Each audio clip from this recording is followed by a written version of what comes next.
Terry Schmitt will start programming. Thank you all for coming. The closer we are, the happier we'll be, but that's good, so you want to move in a little closer. Feel free to move in closer.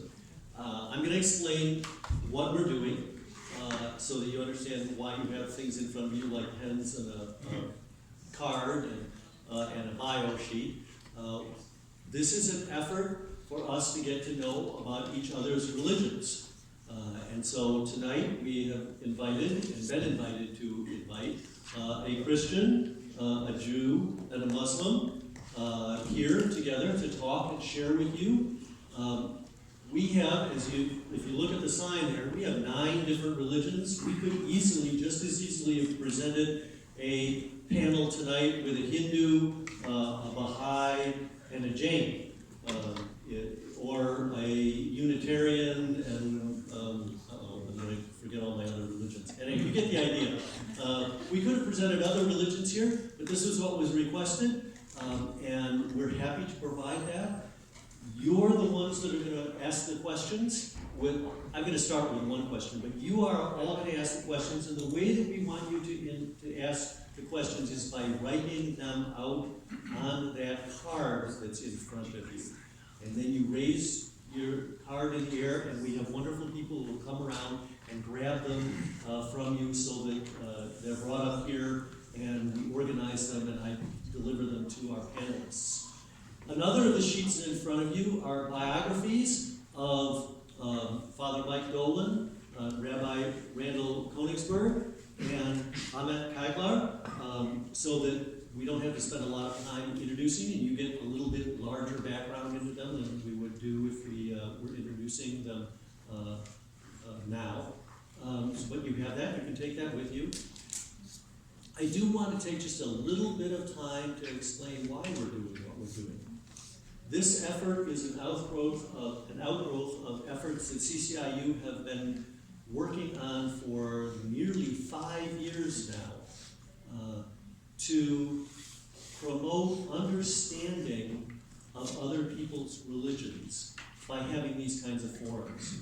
We started out with something called Honest Conversations with Muslim Neighbors, because we were really, really concerned at that time that Muslims were being targeted in our country for their religion. And many of our members have some notion about how dangerous that can be. So we started that, and we've gone out to places all over our state to present. We didn't think that it was appropriate for an organization like ours, which is dedicated to understanding each other's religions, dedicated to building relationships, dedicated to full acceptance of each other's religions in our environment, in our country. We didn't think it was appropriate for us to sit idly by and let that kind of targeting go unanswered. And also we thought that a lot of people were really quite ignorant about other people's religions. We've expanded that now into this kind of a forum where we include other religions. I'd like to say we're doing that because we just simply have more time and energy and money, and that's not really true, unfortunately. What we do have is we now have a larger crisis. Anti-Semitism, which has always been there in the background, is risen in prominence and significance in the last 3 years in a way that no one should be dismissing. No one should not be taking it very seriously. We have to include that as well. We have to include the fact that you can be a Hindu in a place like New York City and be attacked because you are walking in Hindu garb, which happened a few months ago in New York City. Our Sikh brothers and sisters occasionally get targeted because they're Sikh and they wear a turban. Sometimes they get targeted because people mistake them for another religion. That kind of ignorance is dangerous, and we stand against that ignorance. But somebody's got to do something about it, and that's why we do these kinds of forums. And thankfully, that's why you're here. And we appreciate each and every one of you for joining us tonight. So, I'm going to start with a question for them, but in a few minutes, what I want you to do is think up a question, write it out. I will say one thing, I say this every time. Handwriting does make a difference. If we can read your question, the odds of our asking it go up dramatically. So try to be a little bit clear with that. And you don't just have to ask one question. We don't have that many people here tonight. You'll get another card. When you hand in one, we'll give you another card, and so that you can ask more than one question if you want to. But I'm going to start with one question. Does everybody get the idea? Write out a question, and we'll hand them out and get them in here? Okay. I'm going to start with a question that all three of you will answer, but you can ask your questions and target it for one religion or another, whether Christianity or Judaism or Islam. You can do that, or you can have it as a general for all three. My question is for all three, because they should get a different answer from all three, but it's the same question, which is when, maybe even how, was your religion founded?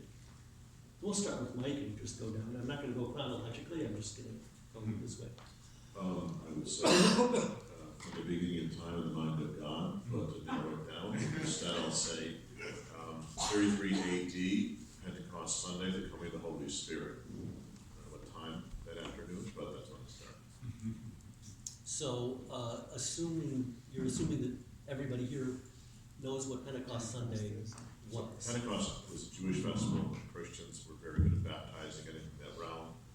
Then one of the early Christians were converts from Judaism. You can't even say that technically there were no such thing as converts. It was all one kind of like an amoeba. Nobody was taking notes, I'll say that. Nobody was taking notes, and there's no Polaroids, there's no TikTok. So instead what we have is basically the coming of the Holy Spirit upon the early followers of Jesus were inspired and moved ahead with that message, and it spread from Jerusalem out to the entire world. So now I've got 2.1 billion Christians. So it worked. Something happened. Something happened. All right. Rabbi.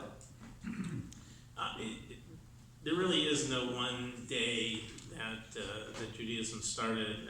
It goes back to the time of Abraham, when he realized that paganism just wasn't working, and came up with an idea that behind all of the different powers that people were worshiping at the time was one, and through family connections and through all kinds of stories that you could find in the Bible, or the Jewish Bible anyway, it grew. But the Judaism that we have today is really comes really to the fore after the Babylonian exile. As the exiles returned, they really sort of reworked Judaism at that point, so that they could live without a temple, they could live without sacrifices, and even though they rebuilt the temple and they restarted sacrifices, they weren't as dependent on it anymore, and they created what became known as Rabbinic Judaism, which is pretty much what's practiced today. So that's around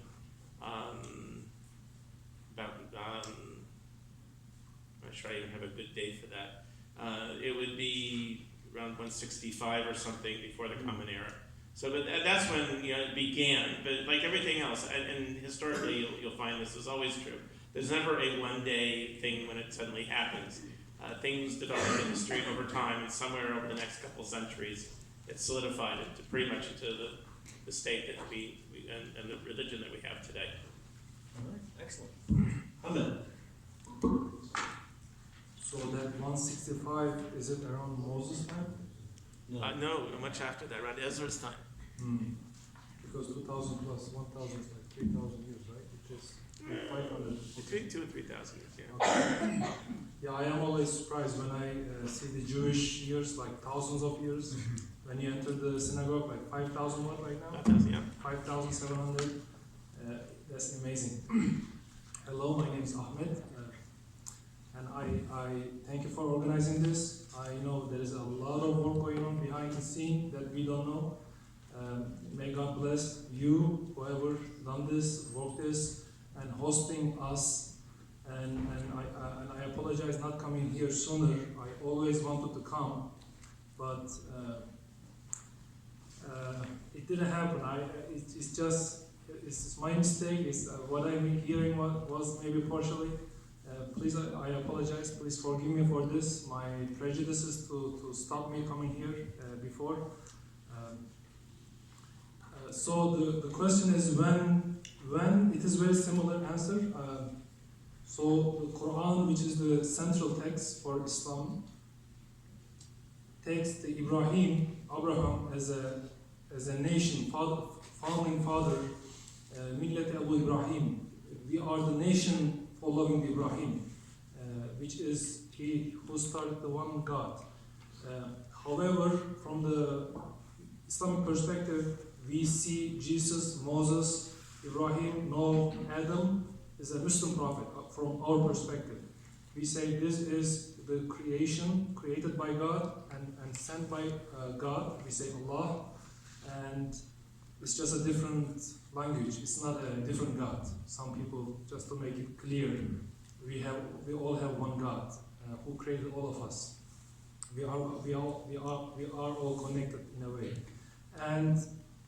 but from the outsider, they know that Muhammad is the founder. From outside, that's how it looks, at least. That's how it is being perceived. But his claim was not anything original. He was the continuing messengership that what came before. So which was around 1400 years in Mecca, in Middle East, and he started preaching one God among the people who believe all these idols. So it wasn't one of the person. It was a very tough situation for him to do that at that time. Just wanted to underline that. I think that's good enough. Okay. All right. I do want to mention, I haven't mentioned this before, but you see these yellow signs around, love your neighbors, those who look like you, pray like you, speak like you, think like you, and every neighbor who doesn't. We produced those signs earlier in the program year, I guess you'd say, and we have them available if any of you would like them. We'd love to have you donate to take one, but we'd also love to have you take them off our hands. So they're available, they're sitting over there. And after this is all over, you can come and ask this person over here, Vivian Carlson, and she'll help you with that if you want one of those signs. Okay, so here is a question. Is there, and this is interesting because it's going to go to all of us, but it starts with you, Ahmed. Is there a concept of a Messiah in Islam? Is there a concept of the Messiah in Islam? Who watched that Messiah Netflix? Anybody? Anybody watch? Only one? Come on, 2, 3? Yeah, that's interesting. I recently watched it after one of my colleagues told me on the office. He said, "Did you see that?" I said, "What?" It's a Messiah from Islamic perspective, mostly, not all. It's a Netflix. So this is a tough subject because me personally, so there is Islam and there is an understanding of Islam from my perspective. Okay, so whatever I say is not Islam. Whatever I say is my understanding of Islam. So just this is true for not just for me, for everybody else. So we have a central text. If you like to read, you can read and try to see how it motivates us in different ways. So in that text, we have, it is ambiguous, that portion.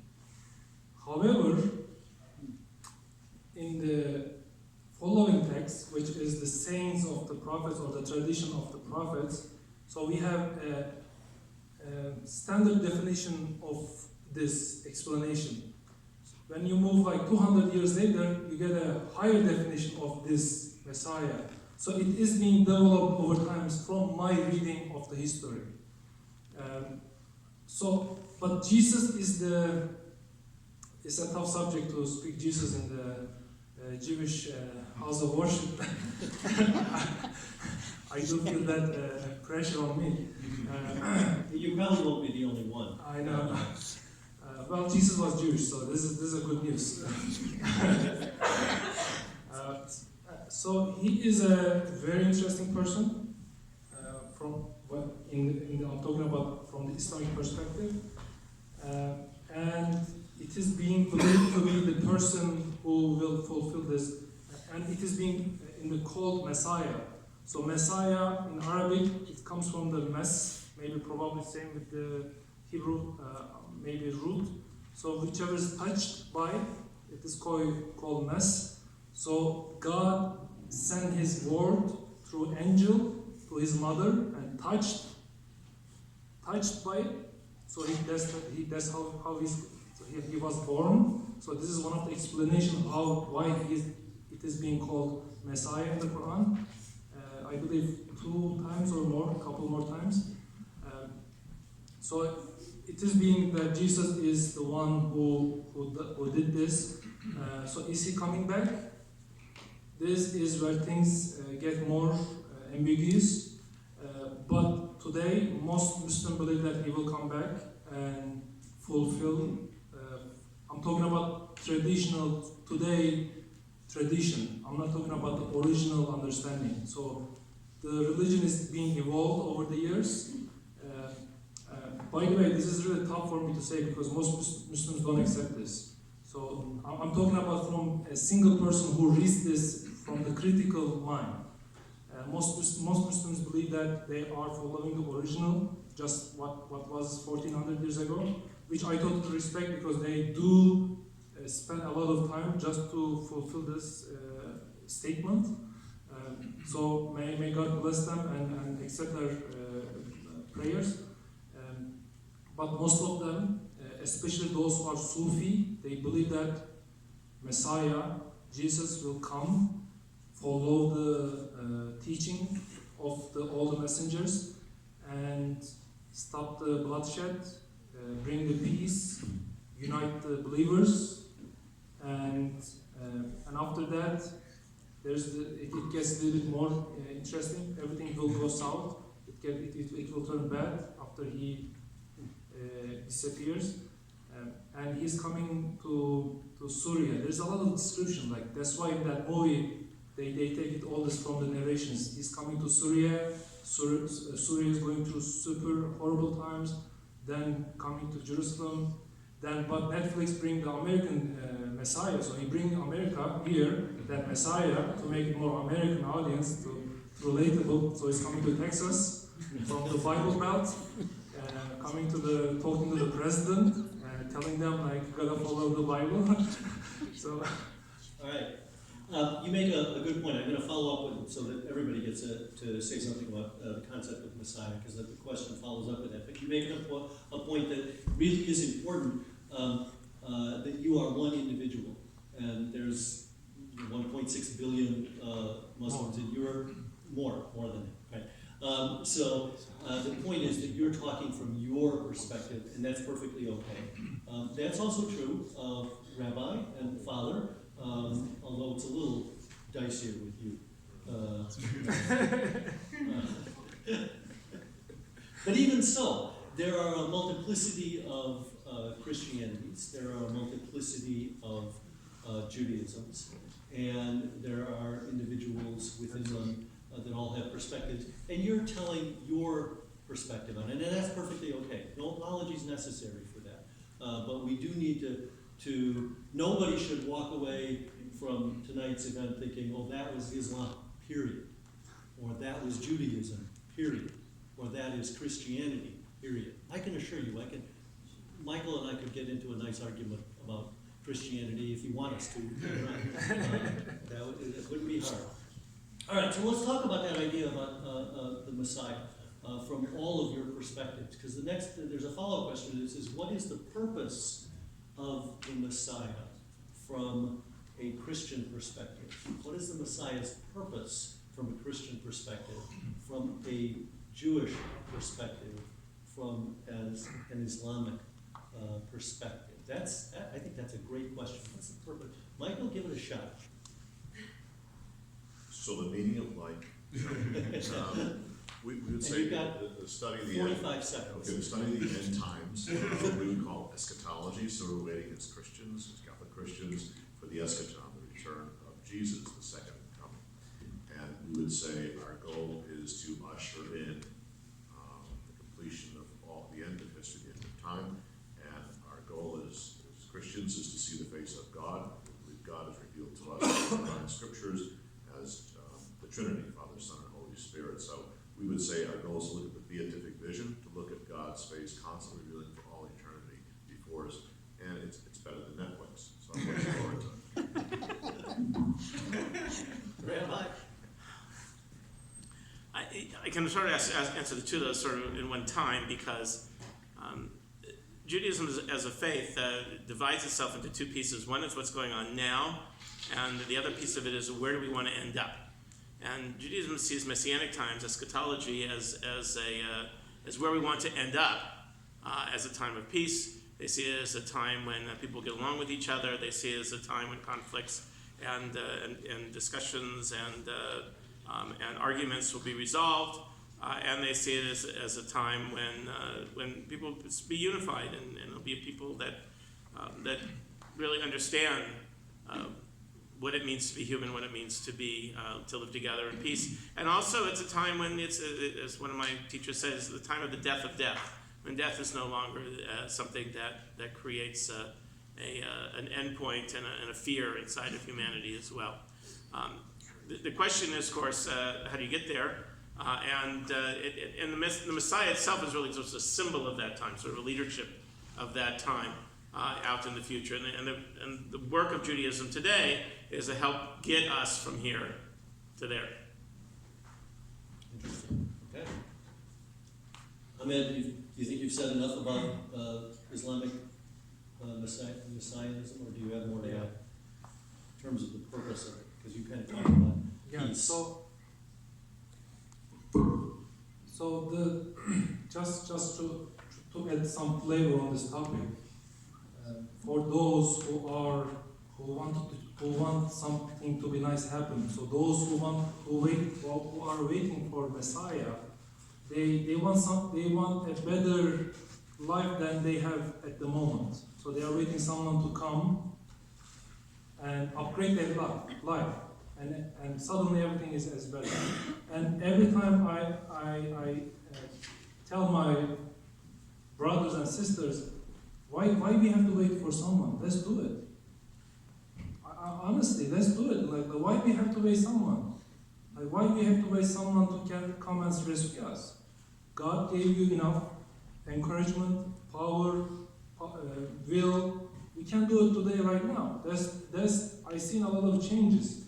So just to remind myself, for instance, one of my goals before I die, I'd like to see Jewish and Muslims, American Jewish and Muslim community, work together for something better. This is my lifelong goal. Like, do I have to wait for Messiah for this? Absolutely not. I'm not waiting. I'm sorry, God. I'm not waiting. You know, I want to do something for this myself. Whatever I can do. Okay.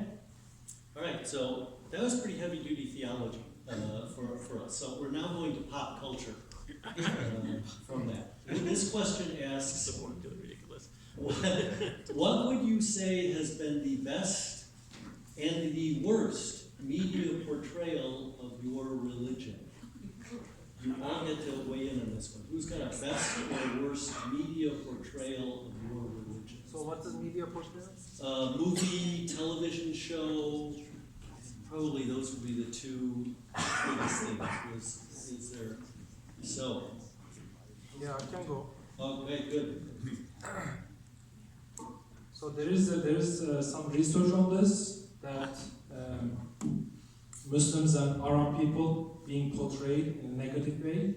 Who watched the Back to the Future? That's one of my best childhood movie. And who's the bad guy in that movie? Do you remember at the beginning who's coming with the Libyans. Yes, Arabs, Libyans. But it is so subtle, like it's so subconscious. You don't notice it until you really pay attention. So it's just maybe 10 seconds and in and out, boom, it shocks you, gives you subconscious messages. Muslims are number 2 in terms of being this, and Jews are number 1 because their numbers are much smaller in the globe. All the bad jokes, all the it is horrible. And statistically speaking, the hate crime is number 1 is Jewish community, American Jewish, and the number 2 is Muslims, number 3 is Catholics. And it has been doubled since this guy came. You know that guy. I don't want to name him here.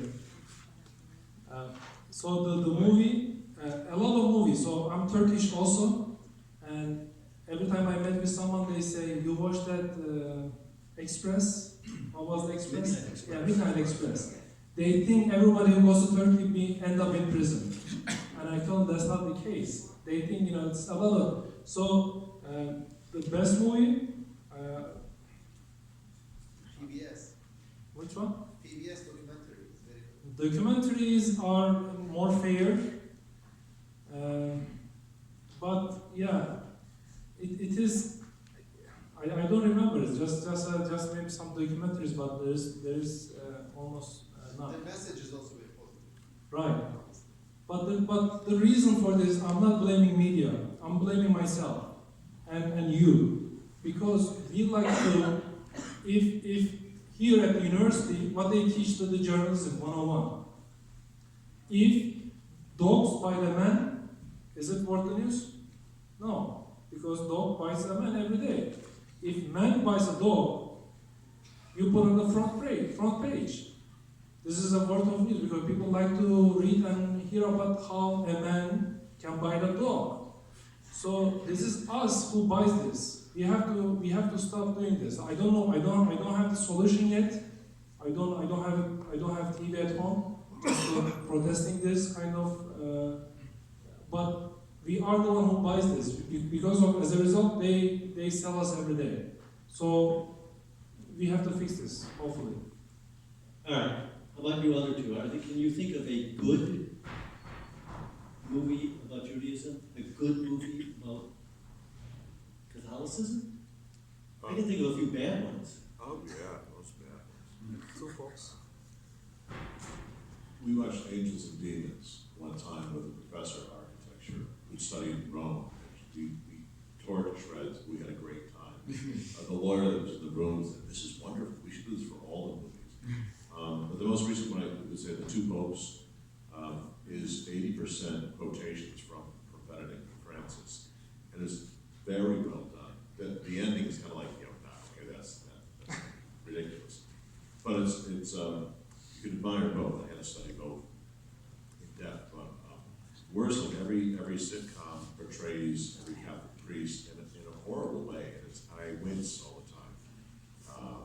And every story that's carried the news about Catholic priests, not Catholic nuns. Nuns get they're wonderful, they're good all the time. I work with a Catholic nun, she's phenomenal. But I said, how come they never complain about you? She says, there's nothing to complain about. But I don't even look at television for that. I just turn my head because it's not fair. Because we're more than our mistakes. And I know there's mistakes in every profession, but for some reason I've become the whipping boy. It's unsettling after 20 years of being hit for the same thing. Well, There's no end to anti-Semitic parts of movies and things like that. I don't need to go into a whole list of those. But to me, any movie is a good movie for the Jewish people when the movie's about Jews who are just doing what they do, just living their lives and making the same kind of decisions everybody else is making. To me, any movie that talks about Jews struggling with real issues of trying to get through life, that's a good one. okay. Can I share something? Anybody watch Shtisel? Netflix? What? Shtisel. That's Yes. Shtisel 1. So this is an ultra-Orthodox Jewish community in Jerusalem. And I watched it. And while I'm watching, my wife comes like, why are you watching this? And I said, that's interesting. Because it is all about their daily, regular life. Okay? There is no religion propaganda, no nothing. These guys live just struggles, they fight each other, just whatever we go through, they go through. I finished it. At the time I worked in Brooklyn, New York, and I said I have to go to them and I apologize. And I went to their synagogue, I said shalom, shalom, and we chatted half an hour, and I told them, before you guys seems to me so strange from outside. I was passing by seeing you with all this black hat, but right now I know about you more than you, because I read the Wikipedia article about how they pray, what they believe. And after half an hour he said, what's your name? I said, my name is Ahmet. You're Muslim? I said, yeah. He didn't ask my name. I've spoken with 3 people. Their first question was, are you Jewish? And I told him, I don't know. How can I know? Go ask your mother. If she's Jewish, then you are Jewish. I told him, I never asked her. If I ask her, she doesn't like this question. All right. Let's follow this. If you've got a card, we'll get to it. This is a question that I'm noting that I did not manage to get any women on the panel. Normally we do. 3 men up here. So this question is appropriate. What leadership roles do women play in your religions? Is there a place for feminism in your faith? Sure. We have women rabbis. We've had women rabbis since the 1970s. The conservative movement did it in the 1980s. And there are women now serving in even Orthodox congregations. It's becoming more and more egalitarian all the time. I wish it was going faster. But it isn't. I asked the question, why weren't there any women on the panel as well? Because that's part of who we are. It's part of what we stand for. And I think that, again, I don't know Judaism where women weren't participating, because that happened as I was being ordained.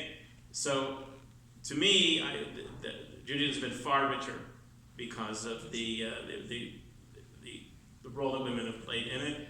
And I can cite all kinds of times when I would look at something that one of the women rabbis was teaching, and I would look at it and say, we would be much poorer without that opinion, without that understanding, without that viewpoint. And no man would have ever thought that before, because that's just not something. To me, it's something that's part and parcel of who we are and what we're doing today. Okay. All right. Michael. So well before any institution had a woman in charge of a college or a hospital, Catholic hospitals and colleges were all run by women religious. There's an enormous force in the United States. We have the largest school system outside of the public sector. And it's all run by women. 70% of our main lay ministers are women. A women religious number, about 50,000 women, vowed religious. This is a discussion about ordination of women as deacons. There's no discussion about ordination of women as priests, and we see it as a woman brings forth life, but the role of the priest is to offer sacrifice, which is cutting down of life. So it's we're not big into gender theory, but there's an awful lot of great Catholic feminist theologians. Monica Hellwig is one. Elizabeth Johnson, whose sister actually founded a hospice in Connecticut, so they're quite the family. They're very accomplished, and they have. It's been a marvelous blessing for me in my parish.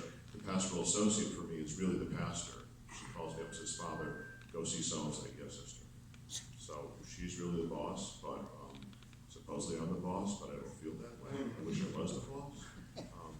It's just people on the outside looking and say, "Oh, it's so sexist," and I work with women all day long, so I don't get that experience at all. I love it. Is Tansu Çiller graduate from UCONN?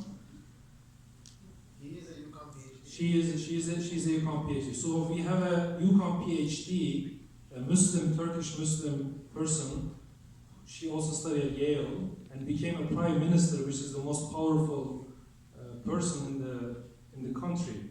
So I'm looking at the holistic view, not just a religious prayer hall. In Pakistan, they had a prime minister, also a female prime minister, that we don't have it yet today in the United States. And from the religious perspective, traditionally, originally, women play a much important role, major roles. Almost half of the knowledge, body of the knowledge coming through the female, especially Aisha. But at the moment, I think we are struggling to understand what's going on. And I think feminism, in a way, helps us to maybe talk about the subject, but in a way, it really bothers us in a way, because I'd like to see female leadership as a completion, a complementary of the other leadership, not necessarily competing. So I think that will be more organic and more appropriate, my perspective in the long run. There are some really great questions tonight, and they seem to be for everybody. They're not targeted. And they're appropriate for everybody as well, and fascinating. We are all religions of the book. So here's a question: how does your religion today feel about ignoring laws in your sacred text that were acceptable, practical, preferred, and/or ethical when the text was first introduced, but aren't anymore today? For example, no one sacrifices anymore, but some texts advocate it.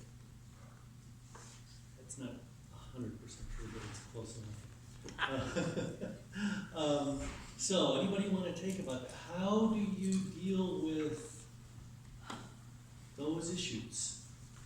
We interpret the scripture with a historical critical method, so you have to have good reason to believe it has to make sense. And if you don't understand literary theory, you'll be at a loss when you read the Bible. Some Christians read it literally and they get some trouble with mistakes and getting dead, dying. That's not a good idea. Catholics wouldn't do that. But we'll look and say, when is Jesus using hyperbole? When is it history? When is it poetry? When is it? So you have to, you don't disengage your mind and read sacred scripture. It's both a spiritual and intellectual venture. Wow. Sounds like you answered that one before. The Jewish Bible is notorious for having all kinds of stuff in it. But again, going back to the literary criticism of the people, today, especially rabbis today, there's a definite line between the fundamentalists and the non-fundamentalists.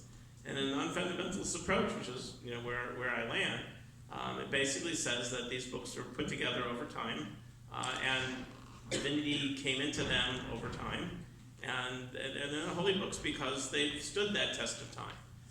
And yet, when it's teaching something that's so the teaching that's immoral, we have to take a look at it and say, no, this far we're not going to push it. The Bible has to be correct. If the Bible isn't going to be correct, then we really need to take a look at it. We need to find out, this may be something historically that may have been in the past, but we're not going to hold by it. And Judaism did that almost from the very beginning. They did it with capital punishment. There's capital punishment all over the Jewish Bible. And it's for all kinds of offenses. And the rabbis just said, well, maybe it's there, but we're not planning on convicting anybody of it. And they set up rules that made it virtually impossible to get a conviction on it. They couldn't take it out because it was there, but they just interpreted it so out of existence. It made it just impossible for anybody to be put to death. And so, it just, only in the most extreme, cases has it ever come up in Jewish history for 2,000 years. So, yes, they're there, they're challenges, and we face those challenges, swear on, and just say, if it's not bringing holiness into the world, then we just don't have room for it anymore. Amen. So I personally consider myself a student of Word of God, and Torah, Gospel, and Quran. I try to understand, read it, reread it, underline it. And I do find surprising that those who read it not all of them, but some portion of them, they see, they watch CNN, they see some verse being recited, they open it and read it and try to criticize. I don't think that's fair. If what is fair is take your time, read it. This is the book that billions of people has been inspired, that they change their life for good. Yes, some people change their life for bad. I'm not ignoring them, but they are the fraction of the whole picture. So as a result, it is very important to understand have the holistic view. So similar to all the other traditions, religion, we have a literal understanding, and there is an allegorical understanding of the text. According to the Pew research, most Muslims, American Muslims, they understand allegorical. They don't understand literal the text. They just inspired by it. They don't go word by word. Okay, another question for all of you. This one's equally serious to that one, perhaps more so. How often do you encounter hatred of the other in your faith group? If you do encounter this, how do you confront it?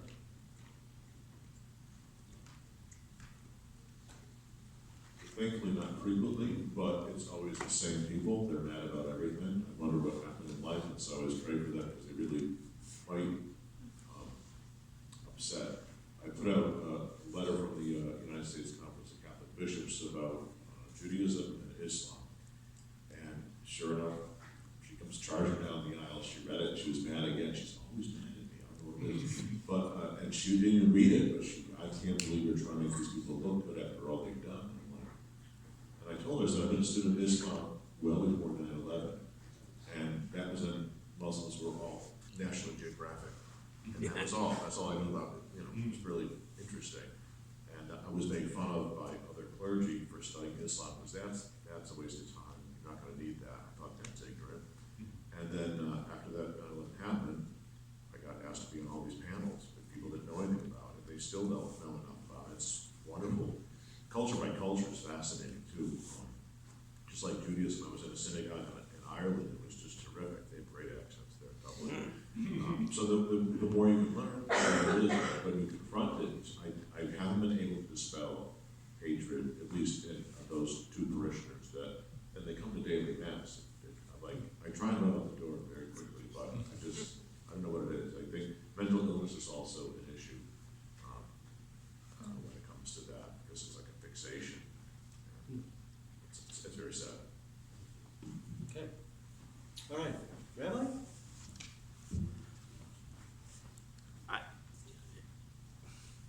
Where do I start with this?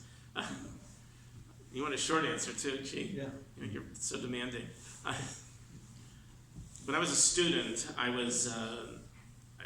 had very privilege of working with a much more senior and a well-known teacher of mine.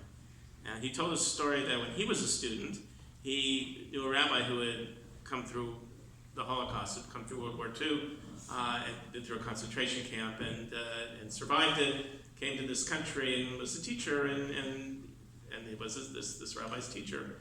And he said he didn't understand. He went up to him one day and he said, I don't understand. He says, in Nazi Germany, he says, why would the other clergy not come to your defense when you were arrested? And he looked at me and says, oh, we never talked to anybody. We never, we were in our own world, they were in their own world. We didn't know them, they didn't know us, and nobody knew. And my teacher said, and that's when I decided that interfaith work was such an important thing, that we needed to talk to each other, we needed to get to know each other. And as soon as he said it, I sat there and I said, and he's right. And that's why I've been doing this for as long as I have. I just, it doesn't happen in my congregation. I don't allow it in my congregation. We've been Judaism has been so attacked for so long that when we see it out in the real world, when we look out in the world and see other people being the butt of that kind of hatred, we know that, we felt that, we understand that, and we don't allow that. There are bad people in the world, but they're not consigned to any one group of anything. We try to make ourselves open to everybody. We try to make ourselves to get to know everybody, because when we know each other, then we don't have to hate each other anymore. Amen. So, in how many countries Muslim, Jewish, and Christian can sit together here, just like we can have this kind of conversation? Very, very few. Most countries either Christians, like Southern America, right, or portion of other, and some others are Muslims, like Asia, and some places have none of this, like China. So very few places that we can hang out together. As a result, most people don't know others. They do have, like before, after I start hanging out with my Jewish and Christian neighbors, and I start paying attention what is being discussed what is going on in our daily conversation. And I was in one of the religious retreat, and one of the scholars cracked a joke about the Jewish tradesman, not hatred, but some message, subconscious message. And I asked him, like, why that tradesman, but he's just making up the joke. I told him, why do you have to tell him that trade person is Jewish? Just tell him a trade person, a trader. Because it has been known for many thousand years, anything related to money, you're supposed to put Jewish, so it is more sellable. You can sell to people. And he didn't like why are you correcting me? Like, I'm just trying to make, we are entertaining here. And it is surprising that we do have thousands of years of subconscious accumulation that we have to discuss. And there are very few places that we can face to this. We can say, you know what, this is not right. And this country, this society, this community is one of them. And we can start this. And I hope to understand, please, Rabbi just told me before we start here that he reached out to the Muslim mosque in his town, and I told him, may God bless you and your community. Let's reach out to them. As American Muslims, we are new in this country. Only 3 to 5 million of us here, and most of them just like me, immigrants, and we are trying to blend in, but at the same time we are very afraid, especially after what's happening recently. But honestly, let me tell you something, those who listen, I feel at peace when I went to the Jewish community, because they are immigrants, they understand me, they understand my background. It's just I feel like I just clicked over in the Jewish community. It's very surprising. So I want this process to more people to understand this, and we can work together. Right, so this is a little bit of a break, then we're going to go back to interfaith issues. This is specific to you, Ahmet. What does the symbol of Islam stand for? What's the symbol? Describe it, and what's it stand for? So that symbol, someone told me in Willimantic, you guys believe moon god, right? And I told him, what? I said, you guys have a moon sign, so it's supposed to be a moon guy, and our God is sun god, right? Sun is bigger than God, so your God is a little bit weaker. I'm not making this up. That happened in the barbershop in Willimantic. And I was thinking after that happened to me, I said, he's right, because that symbol is just screaming that something related to moon. So that symbol is later on development. This is not an original divine symbol. It's just somehow it has become one of our symbols. Even though Jewish and Arabs follow the moon calendar, so moon is very important in the prayer and in so many portions of the life. But the symbol of Jewish, that Star of David, is also a part of our Islamic tradition. You see in the Ottoman bank money, there is a symbol of Star of David on the bank. So it is being considered, if you go to a mosque in Istanbul, you will see that Star of David in the mosque, and the big, nice, is well done, all beautifully painted. So we don't consider like this is your sign, this is my sign.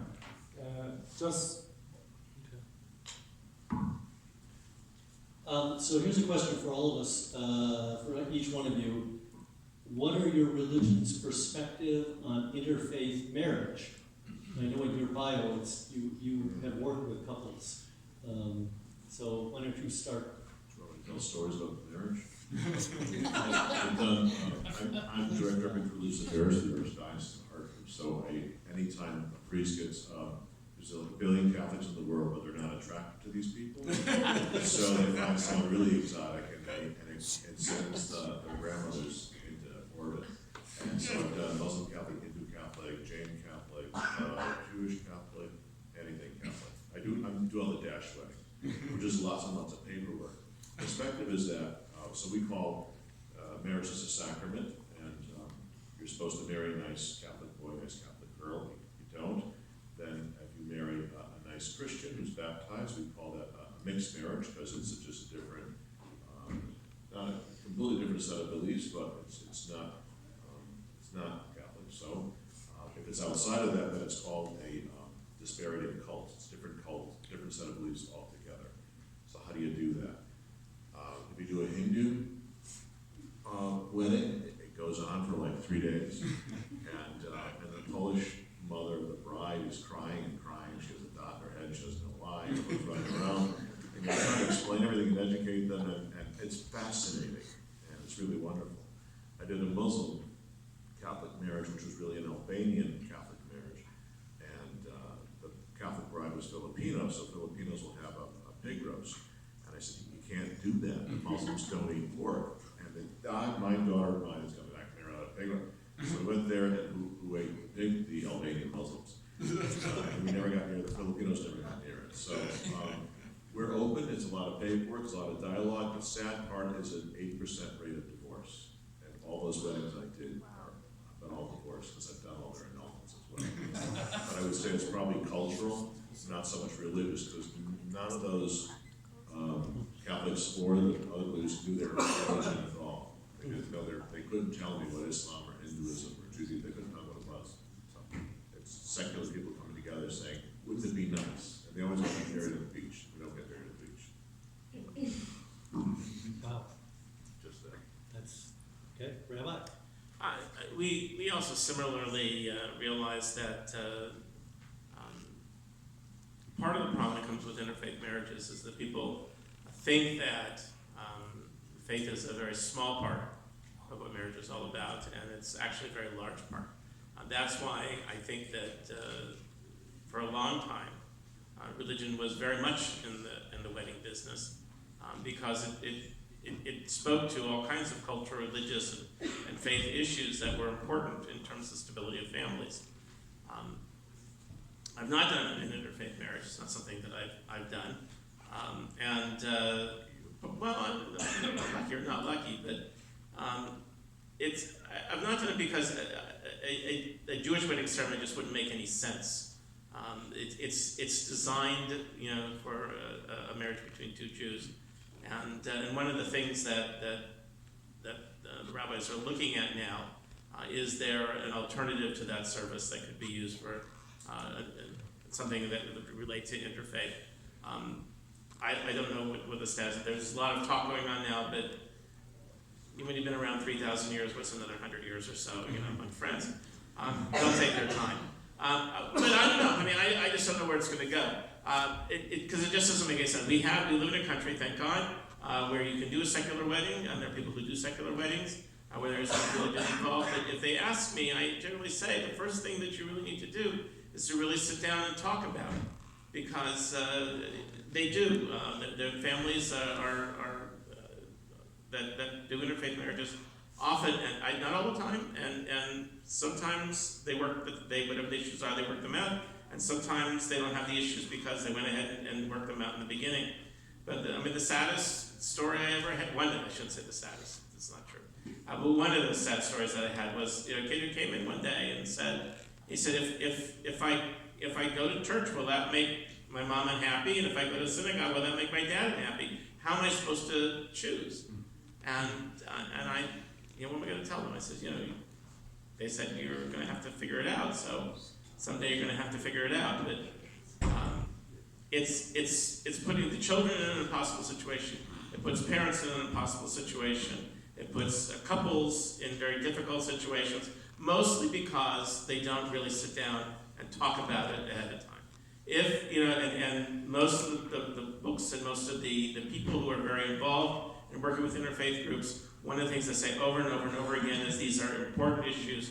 You need to talk about them. You just can't assume that, well, it's not important to me now, I'll work it out later. It's more important than we think sometimes, and the statistics show it, and it shows it also the fact that the children of those marriages often have no faith at all. And that's another whole issue that we struggle with, because... So what's the statistics? What's the percentage? The percentages, I don't know. I don't deal with percentages, I deal with people. You don't need it. Okay, Ahmed, you got it. Got your own, it's okay.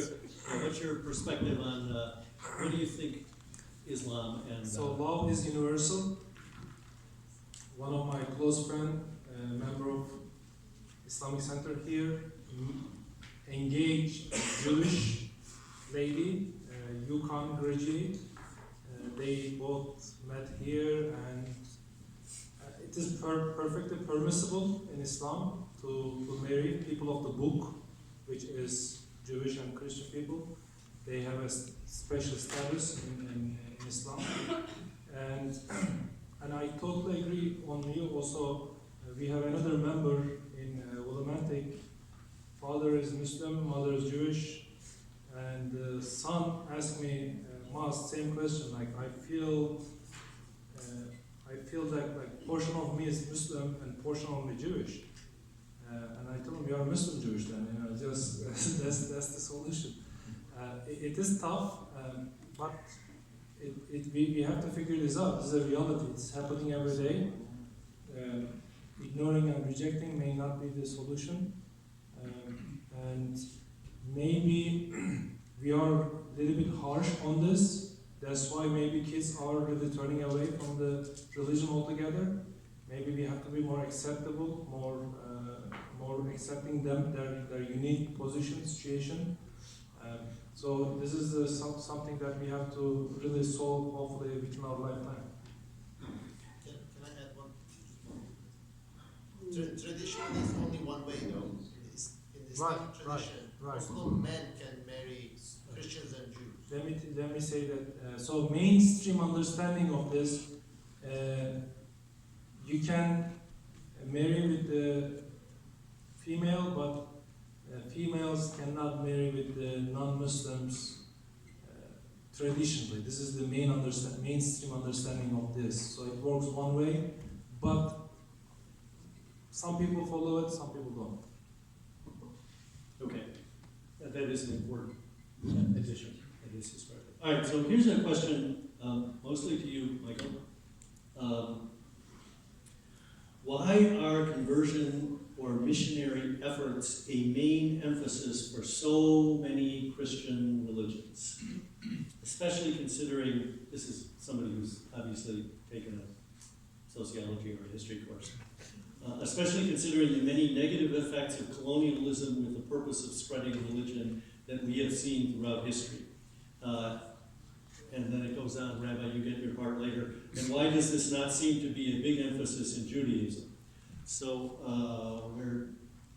there we go. A UCC minister here for the Storrs Congregational Church. I can't help but say this because this may be a little bit strange for you, although Roman Catholic missionary efforts are well known. But the classic UCC story is that you saw in the movie Hawaii. It's just to make you look good.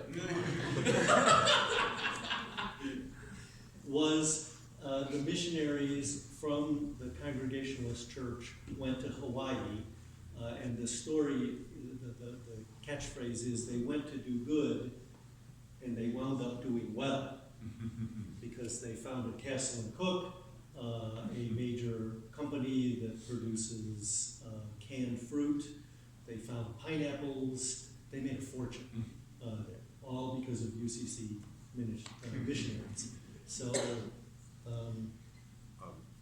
why is the conversion and missionary efforts a main emphasis? Because of the scriptural teaching of Jesus, God of all nations, teach baptizing in the name of the Father, the Son, and the Holy Spirit. So it's a short answer. Jesus said so. But then how we do it, there's two approaches in the church history: the one that worked, the one that didn't work. Some missionaries basically went in and ignored the culture and basically made them little tiny versions of Europeans. And the Jesuits came in and lived among them, giving a good example of how Christianity is supposed to be lived, and began the process of acculturation. And you'll see the movie Black Robe or the movie The Mission, where they throw the war Jesuit over the waterfall. And the people were converted because they're a good example, and they interpreted the gospel, their culture through a gospel lens. It was quite remarkable. In those situations, Christianity still exists. In the ones where it's a forcible conversion, like you see like in episodes in Bolivia where they Pachamama, it's just kind of a surface conversion. But when they took on the culture, it was marvelous and was not offensive. In fact, what we know about many native cultures through Jesuit missionaries, they preserved everything, as opposed to the colonial powers that took everything. Okay, all right. You want to explain why Judaism has never been a proselytizing religion? Jews, you can convert to Judaism. That is a possibility, and probably a small number of people convert to Judaism in the community every year. Conversion to Judaism is like fishing when you're waiting for a fish to jump in the boat, and you throw it out a couple of times to make sure it really is jumping in.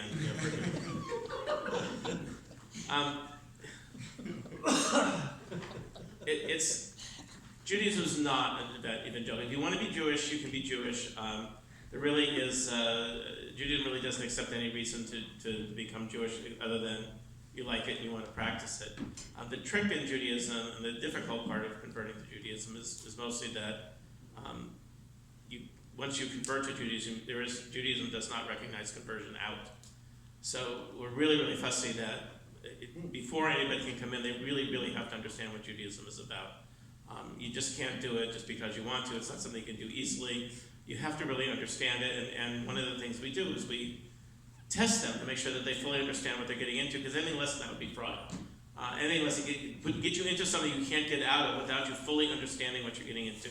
So it's a high bar, so that's one. The other thing is in many places across the world, for hundreds and hundreds of years, you couldn't convert to Judaism.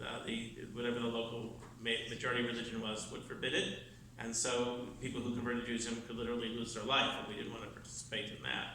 So we just sort of let that ride. To this day, conversion in certain South American countries is still legal, and they have to come to this country if they want to convert to Judaism. And that's another piece of it. It's just, we accept everybody. There's no reason, that you don't gain anything by becoming Jewish other than accepting upon yourself a lifestyle that if you feel that it's an appropriate lifestyle, then it's great. If not, Judaism is going to think less of you for doing it. And if you study Judaism for a year and decide, maybe it's not for me, well, we're still friends. We still learned a lot together, and it's fine. So it's just not something that we do.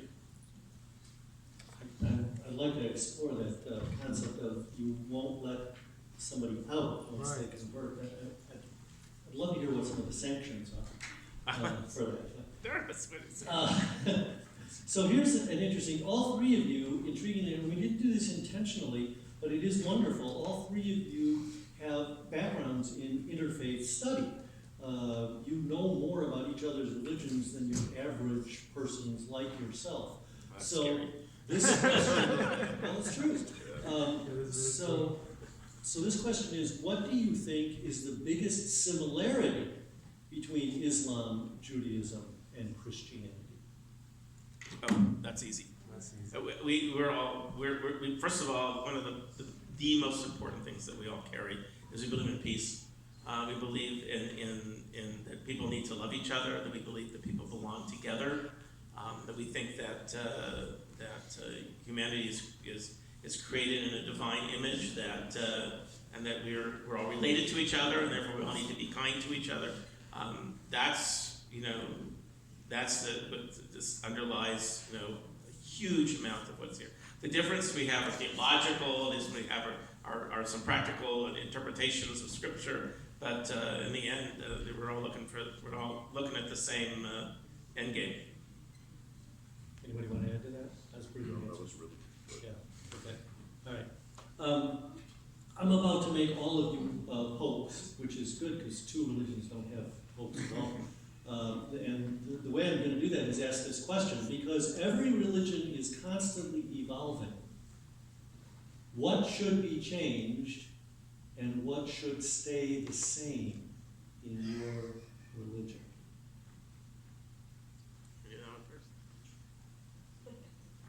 Since I have a pope, I'll go last, because I'll get in trouble. Maybe we'll run out of time. I like to change in religion. It has always fascinated me that you can take a text, and this is you understand this better. This is why we get along so well, because we're text-based religions, and so we work with text. This is what we do. When you have a text, the text is there. It says what it says, right? And the problem is, life doesn't do that. Life changes. People change. Humanity changes. The needs of the community change. The needs of people change. There are some things that are forever. Certain pieces of human relationships, certain things that we do are an eternal line that sort of underlies everything. But at the same token, so that's why in the Jewish faith, what we try to do is we take a tradition as we receive it, but we hold it up against three other points. One is what kind of modern changes are we facing? One is what are individual needs that individuals have in terms of living their lives, and what are the communal needs? And every once in a while, because life is what it is, something pulls on that framework until it's all out of shape, and then everything sort of has to readjust itself in order for it to come back into some kind of a stasis, into some kind of a balance. So, and there are really good ways of doing that, and there's some ways of doing that would create more imbalance. But like I said, when you've been around for 3,000 years or so, if it takes you 75, 100 years, to figure out all the details of it, then they take their time. They really work it through because things do need to change. And we live in a time where change has to be much faster. But even so, they like to go slowly and carefully and see how people relate to the change as they go along, because there's always unintended consequences. So there is change. There has always been change. The Talmud records those kind of changes. There have been different books at different ages across Judaism that have recorded all kinds of different changes.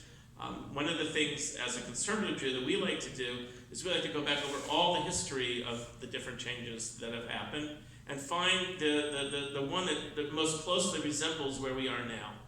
Because history has a tendency to go around all the time. So we try to find, not to create something new, but to work with something that worked for the Jewish community at some other point in history, and then look at it and what we can do to make it work for people today. So things change. You have to, because otherwise. Is there anything right now, when you think about it, that you would like changed? That I would like change? Yeah. I'm going to start with something like that. there's way too much to go into that. And some of it's very complex. Let me try something very simple. Shabbat observance and electronics have struggled back and forth with each other since we started plugging things in. And what kind of things you can use, you can't use on the Sabbath, all these and the idea, part of it is that that the Sabbath observance requires a certain amount of rest and a certain amount of not of being part of creation rather than creating new things and building new things, just stepping back from it and being just part of the world. And electricity has this habit of changing things. So there's always been this sort of, so what can you use, what can't you use? And it becomes very technical as it goes along. And one of the pieces of it now that recently, they said, what are you supposed to do with a Kindle? Right? And that's certainly not something you find in the Bible. And what are you supposed to do? Reading on Shabbat is a really wonderful thing, Why should you be able to use a Kindle on Shabbat? But the rabbis were a little hesitant on it because they connect to Wi-Fi. And Wi-Fi, you can buy things on the internet. And they don't want you buying anything. They want you to not buy things for a day, not be involved with business and they want you. So they said, so don't use a Kindle. So I said, well, okay. I said, that's pretty limiting. I said, why not just talk about airplane mode? So far I haven't convinced anybody. But yeah, they're just taking it slow. This is their way of taking it slow and trying to figure out. Because what they don't want to do is tell people, oh yeah, you can use your Kindle, and finally they find people are buying books and buying all kinds of stuff on the internet. So it's their, they have their concerns, and I recognize those concerns, but I also recognize that the times are changing, and you got to deal with stuff like that. That's the best I can do. Okay. Ahmet, is there something you want to change about Islam? So what? Personally, I am in peace with my religion and understanding of my religion. It is heavily prayer-based. We pray many times during the day, and I just pray at the Islamic Center before I come here, 3 of us, at the daily prayer, the 5th prayer of the day, and 8 hours later in the morning before sunrise, I have to wake up. Ever since I know myself, I did this, I see my parents does this. We are praying, and after one prayer, another prayer, keep praying every day until the last day. I am happy with that motion. But at the same time, I am not happy that some of the interpretation of text become dominant in our community. And as I read more every day, I notice 1,000 years ago, during the Spain, Andalus, these guys are discussing evolution 1,000 years ago. That's amazing. I'm talking about evolution from monkey to and right now it is just hard to discuss this. So I like to be more. I'd like to see we are discussing more opinions, not necessarily dominant opinions, and most of Muslims are culturally Muslim. They are not. If those scholars go by the text, but the vast majority of people they just follow. So that might be some change that I'd like to see, that people are reading it, questioning. And try to really understand what's going on. Specifically, we do have some struggles going on, like what do you do if you pray this way, if you do this, not do this. And it is amazing, every time I go to the synagogue, the rabbi explains that word means this but not this, exact same thing we go through. Imam comes this word, the scholar said this, but later on they find out this, the other texts say this, we dig through this all the time. Interestingly, we are very similar. Yeah. Okay, Michael, is there anything you'd like to change with the Roman Catholic Church? There's, And still remain a priest. Oh, okay. I would say the easiest thing to do is, there's a tradition among all Christians, is it right or is it wrong? And I think virtue ethics offers a more engaging way, as opposed to, well, does it have to do this? Ask the question, how shall I flourish? And then you find people look for positive things, and then you don't show disrespect for the previous 2,000 years of Christians who have passed down best practices. I know we always think we know better than anyone before us, but I find that my parents are getting very intelligent, now they're approaching 80. They really are insightful, so there's you have to show respect. But we call the community of saints beforehand. But yeah, no, like we get married or something like that. Something like that. Do you know someone? You got a couple of That's them. very good. Okay. Yeah, no, hold on that for now. All right, we're coming near the end of our time together. If we haven't gotten to your question, and there's a good chance we haven't, these guys will stick around for a little bit to come up and ask them. I'm going to give you one, which is could be a long time, a little follow-up, which could be a quicker one. But, so here's this one. This is the one that could be special.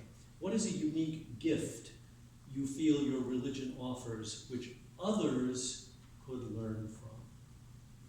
What is a unique gift your religion offers which others could learn from? Let's see.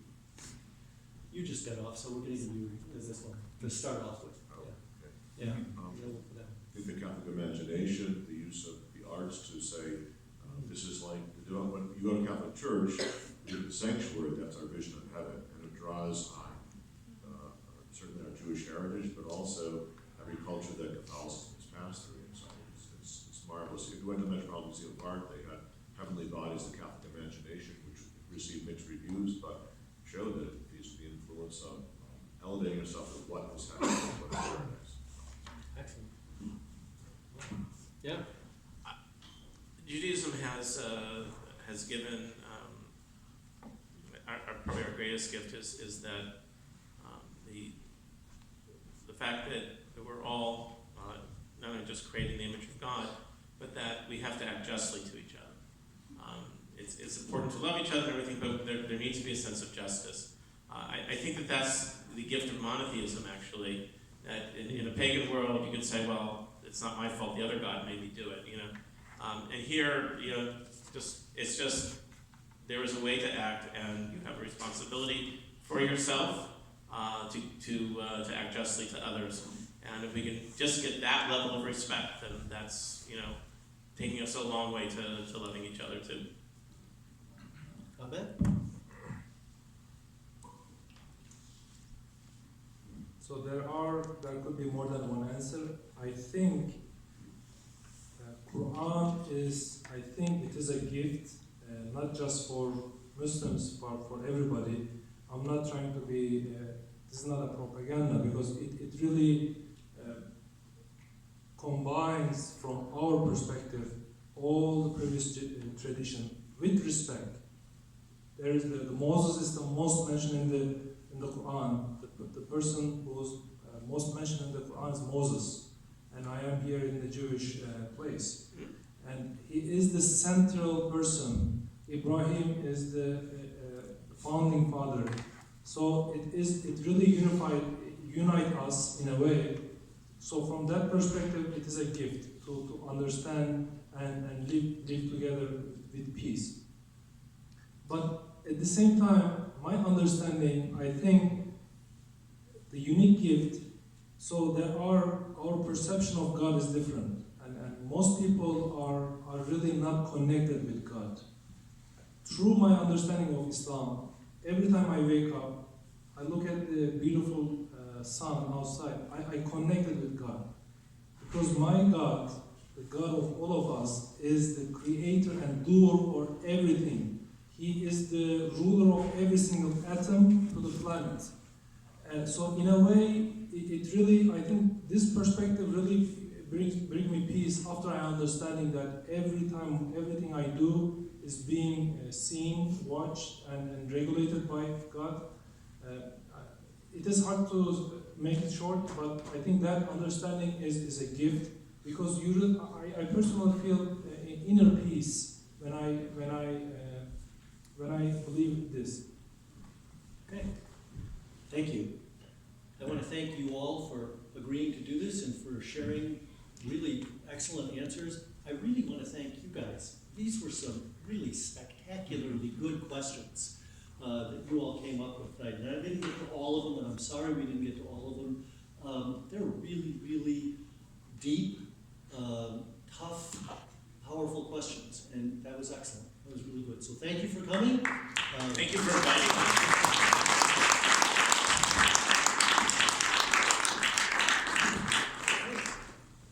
You can go. There's also food.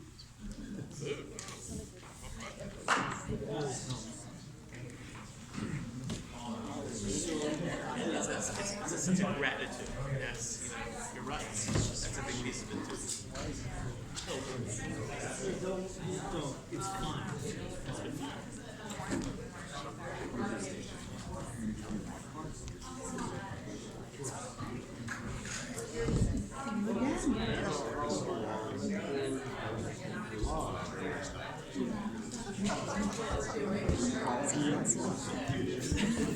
Sign, drive your neighbors crazy. Well, why not elaborate? You know what we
Nice to be with you. Pleasure. I sent you. Thank you. I just want to thank you both so much for being here. Oh, my pleasure. I think such an important conversation, and I think it's something that's really worth continuing and maybe kind of like doing other things. I think it's so important. We should do a Catholic-Muslim dialogue, and the Catholic kids would look at it and say, "What do you believe?" And the Muslim kids would look at the Imam and say, "What do you believe?" They didn't know. Yes. Yes. There we go. Okay. I know. It just sparked me when you. Oh yeah. But they don't know their own faith. They want to, But they don't. but they're cultural. Like a lot of opinions. Among Not for anything else of their other own. than that. On the other. I asked the kids, "What's the season?" Catholics, what's the season before Christmas? They said Hanukkah. I said Advent. Never mind. I thought they were going to oh, that's not Advent. It was like a bunch of like godless friends who said, "Well, I need to do this because I'm a good Catholic." I said, "What does it mean?" Yeah. Oh. I like the person. Oh yeah. Well, they say all the time. It refers to the moral code. Like this, I do this, and I honor my grandparents and my parents by being a good Catholic. And I follow them. I get my ashes. I go to confession. Oh yeah. No, it's a lot. I mean, it's important to talk. looking forward to. So I am part of a dynamic community in Bloomfield. Okay. Maybe we can somehow do something Cultural identity. together. Because they sound like a Catholic, they might be good Catholic, Irish Catholic, French Catholic, because they're going to In do the next 10 years or so. in that way. Except they do it a little bit differently. The Hispanic Catholics, oh my goodness, yeah. My family's also Italian Catholic. Oh, It's in my car. very well. So don't have a it's car. an interesting upbringing. My mother's family is Lithuanian Jewish. Oh, wow. Rabbi. Let me give you my card. My father's family is Sicilian. It's not off. Sorry. I am. Excellent job. Thank you very much for doing this. Oh, you did a great job. And you were up against two pro clergy. I know.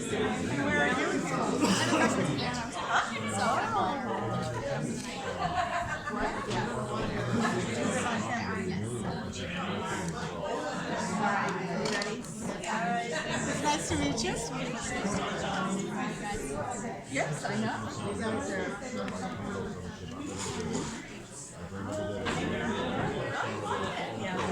So then they find out.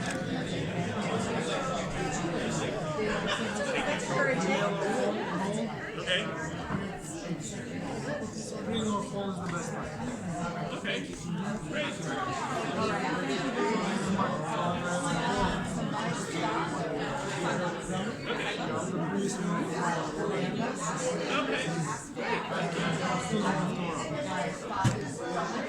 Happy to teach anytime. You want to learn more? Is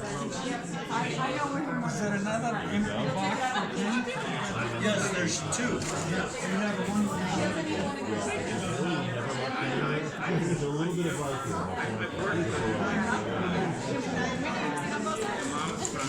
Caribbean, Syria, from Indonesia. It's been a great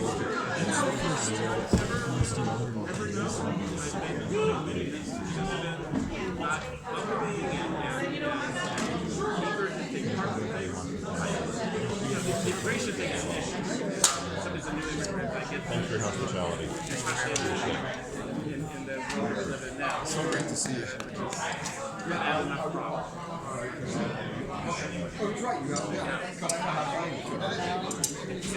It's great to see you. It's a nice surprise.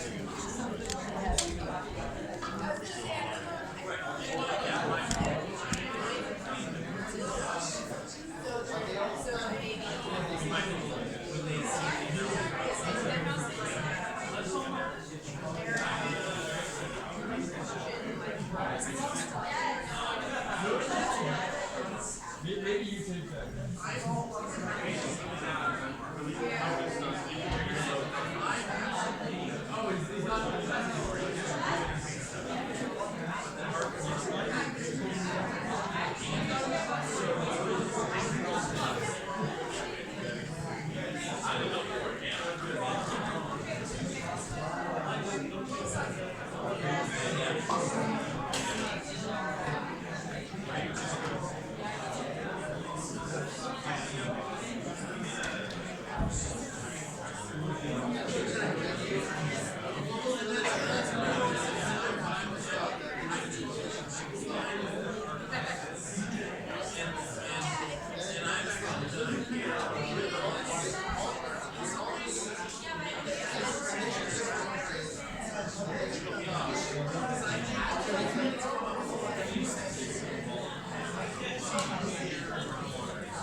President. Everyone have a nice day.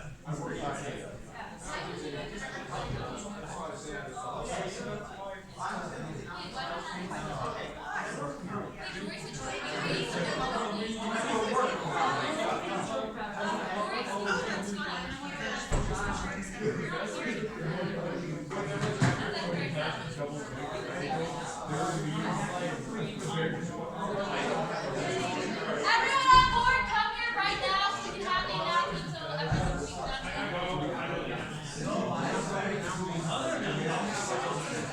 Yeah, Stephanie, we gotta go quick. Everyone on board, taking out my colors.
Oh, by the way, before everyone starts leaving, I was excused from meeting to make the grad.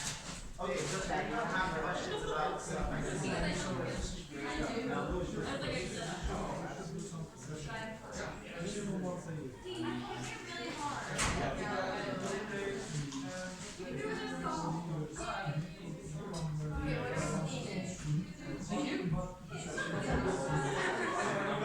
Thank you for having us.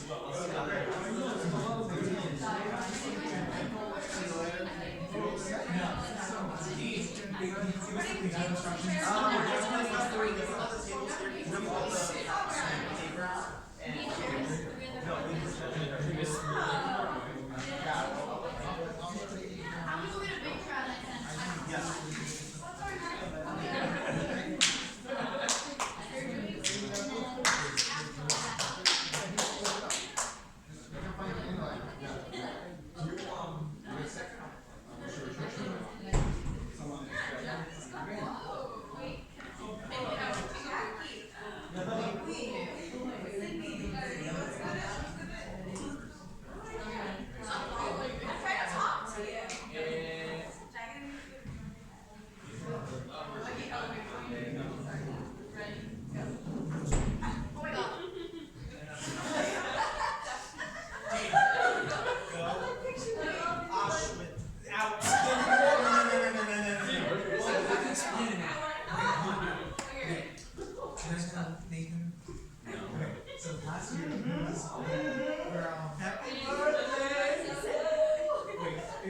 Good night,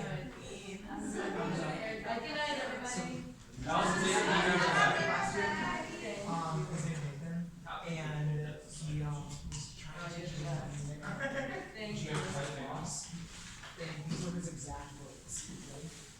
If you want to put that on, I can insert Go. that one. Go Very good. out, switch. Go out, switch. And he started saying it so many times, quickly, and it hit me, Gianna, and Indy at the exact same time. We realized what he was saying. Really fast. Yeah. Okay. And I swear, it literally hit the three of us at the exact same time. We all burst out laughing. Nathan's like, what? And it was so funny. Oh, God.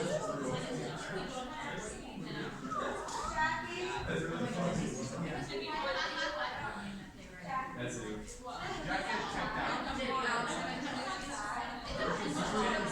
By the snacks.